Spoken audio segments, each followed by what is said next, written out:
اور میرا ادارے سے پرانا تعلق ہے تو میں جانتا ہوں الحمدللہ ان بچوں کو قرآن پاک یاد بھی ہے. یہ بڑی محنت سے یاد ہوتا ہے. لوہے کے چنے چبانے والی بات ہے. آپ حضرات جنہوں نے اپنے بچوں کو حفظ کروایا, آپ کو بھی اندازہ ہوگا کہ آپ نے 3 سال 4 سال بڑی سخت ذمہ داری سے ایک ڈیوٹی دی ہے. بچوں کو چھوڑنا لانا, ان کے دیگر مسائل, کبھی بچے نے چھٹی کر لی, کبھی بچہ بیمار ہو گیا, کبھی استاد کے ساتھ کوئی مسئلہ ہو گیا. ان تمام تر ذمہ داریوں سے آپ گزر کر آج آپ کا بچہ قرآن پاک کا حافظ بن گیا الحمدللہ. اب یہ بڑی سعادت حاصل ہو گئی ہے, بچوں کو بڑی سعادت حاصل ہو گئی ہے. لیکن افسوس اس بات پر ہوتا ہے کہ مسلمان اس نعمت کی قدر نہیں کرتے, اور بچے جو اس محنت سے قرآن پاک حفظ کیا, یاد کیا, اس کو بھلا دیتے ہیں, وہ بھلا دیتے ہیں.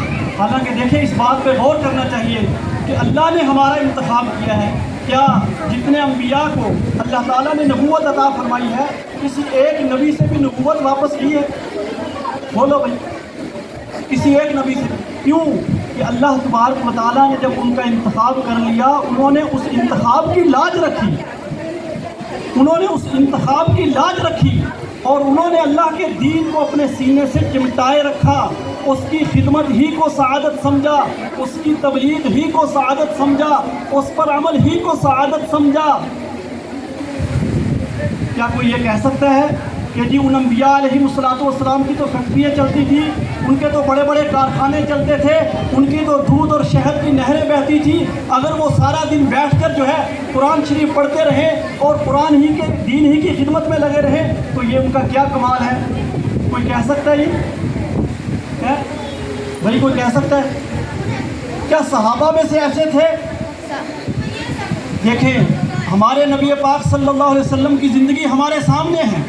ساری زندگی آپ صلی اللہ علیہ وسلم کی فقر و فاقہ کے اندر گزری ہے.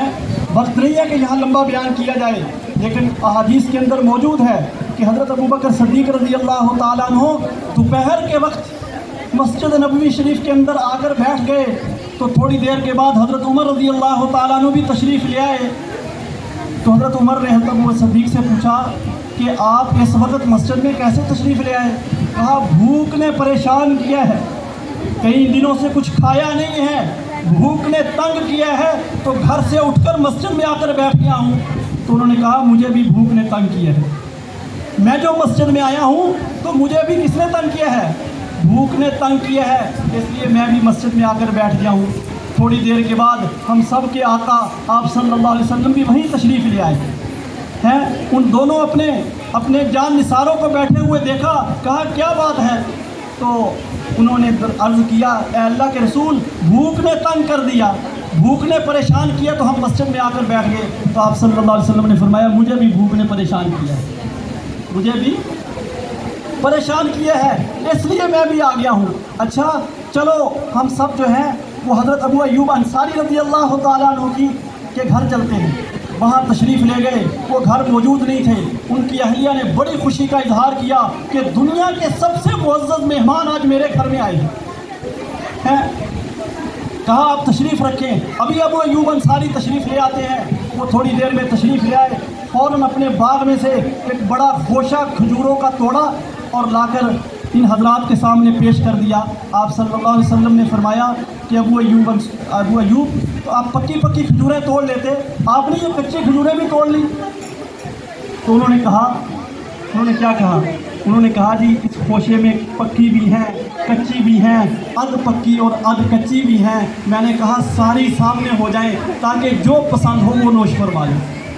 محبت آپ کو آداب محبت خود سکھلا دے گی. اتنے میں انہوں نے بکری کا بچہ ذبح کیا ہے, اس کا گوشت بھونا اور بھون کر آپ صلی اللہ علیہ وسلم کے آگے پیش کر دیا. آپ صلی اللہ علیہ وسلم نے ایک روٹی اور تھوڑا سا بھونا ہوا گوشت اس روٹی کے اوپر رکھ کر ابو ایوب انصاری کو دیا. کہا ابو ایوب جاؤ یہ فاطمہ کو دے آؤ, کیونکہ اس نے بھی کئی دنوں سے کچھ نہیں کھایا. لیکن کیا اس کے باوجود انہوں نے قرآن کو چھوڑ دیا؟ بولتے نہیں بھائی, انہوں نے قرآن کو بھلا دیا. لیکن کیا مسئلہ ہے کہ ہم اتنی محنت سے یہ دولت اور نعمت جو ہمارے بچے حاصل کرتے ہیں, ہم ان کی ایک مختصر سی ناپائیدار زندگی جس کا کوئی پتہ نہیں ہے، کس لمحے وہ ختم ہو جائے، کس لمحے اس کا اختتام ہو جائے، اس کے لیے ان چند دنوں کے لیے اس کو بنانے کے لیے بظاہر وہ بچے کی نعمت وہ ضائع کروا دیتے ہیں، اور وہ صرف حافظ کا لیبل رہ جاتا ہے، اس کے بعد وہ حفظ کیا ہو جاتا ہے، اس کا ختم ہو جاتا ہے۔ تو بھائی اللہ تعالیٰ نے یہ بڑی نعمت عطا فرمائی ہے، اس نعمت کی قدر کرو۔ لئن شکرتم لأزیدنکم، اگر قدر کرو گے اللہ تعالیٰ اس نعمت کو اور بھی بڑھائے گا۔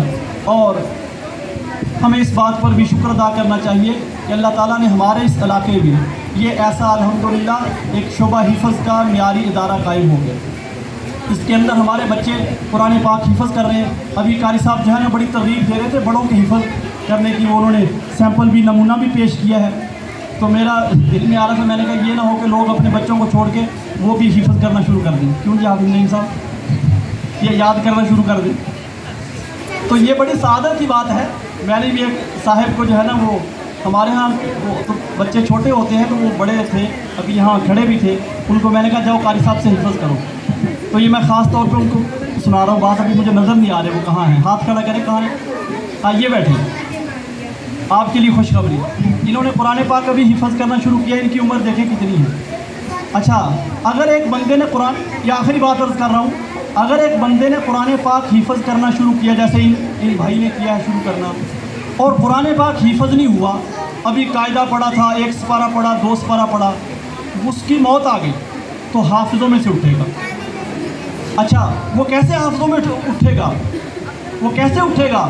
جب وہ مر کے قبر میں جائے گا نا تو اللہ تعالیٰ ایک فرشتے کی ڈیوٹی لگائیں گے، اس کو حفظ کرواؤ۔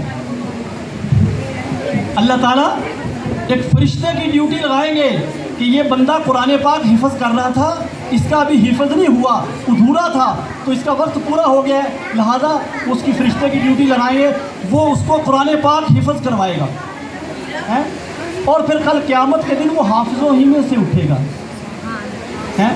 اور جن کے بچے حفظ کر رہے ہیں، فرمایا کل قیامت کے دن جب قبروں سے اٹھیں گے نا، ان کے چہرے 14ویں رات کی چاند کی طرح چمک رہے ہوں گے۔